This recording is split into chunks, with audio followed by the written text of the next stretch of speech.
Gustin Sabaillot, sans lui faire de tort, je peux bien répéter quand même qu'il s'arrachait pas les cheveux à propos des diagnostics. C'est sur les nuages qu'il s'orientait. En quittant de chez lui, il regardait d'abord tout en haut. Ferdinand, qui me faisait. Aujourd'hui, ça sera sûrement des rhumatismes, sans sous. Il lisait tout ça dans le ciel. Il se trompait jamais de beaucoup puisqu'il connaissait à fond la température et les tempéraments d'hiver. Ah, voilà un coup de canicule après les fraîcheurs.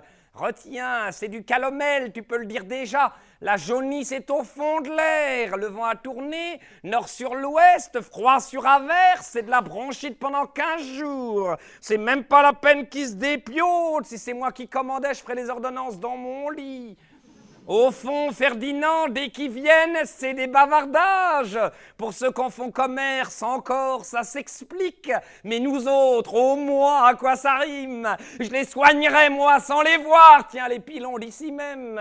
Ils en étoufferont ni plus ni moins, ils en vomiront pas davantage. Ils seront pas moins jaunes, ni moins rouges, ni moins pâles, ni moins cons. C'est la vie. Pour avoir raison, Gustin, il avait vraiment raison. Tu les crois malades? Ça gémit, ça rôde, ça titube, ça pustule.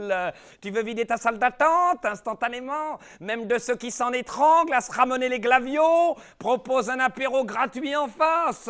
Propose un coup de cinéma, tu vas voir combien qui t'en reste.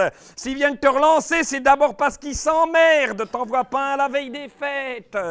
Aux malheureux, retiens mon avis, Ferdinand, c'est l'occupation qui manque, c'est pas la santé. Ce qu'ils veulent, c'est que tu les distrais, les émoustilles, les intrigues avec leur renvoi, leur gaz, leur craquement, que tu leur découvres des rapports, des gargouillages, des fièvres, des inédits, que tu t'étendes, que tu te passionnes. C'est pour ça que tu as des diplômes. Ah, s'amuser avec sa mort tout pendant qu'il la fabrique, ça c'est tout l'homme, Ferdinand. Ils la garderont, leur chaude-pisse, leur vérole, tout leur tubercule, ils en ont besoin. Et leur vessie bien baveuse, leur rectum en feu, tout ça n'a pas d'importance. Mais si tu te donnes assez de mal, si tu sais les passionner, ils t'attendront pour mourir, c'est ta récompense. Ils te relanceront jusqu'au bout. Quand la pluie rabattait un coup entre les cheminées de l'usine électrique, Ferdinand, qu'il m'annonçait, voilà les sciatiques. S'il n'en vient pas 10 aujourd'hui, je veux bien rendre mon paplard au doyen. Mais quand la suie rabattait de nous vers l'est, qui est le versant le plus sec au-delà des fourbitronnelles, il s'écrasait une suie sur le nez. Je veux être enculé, tu m'entends? Si cette nuit même les pleurétiques crachent pas leurs caillots, merde à Dieu, je serai encore réveillé 20 fois. Des soirs, il simplifiait tout.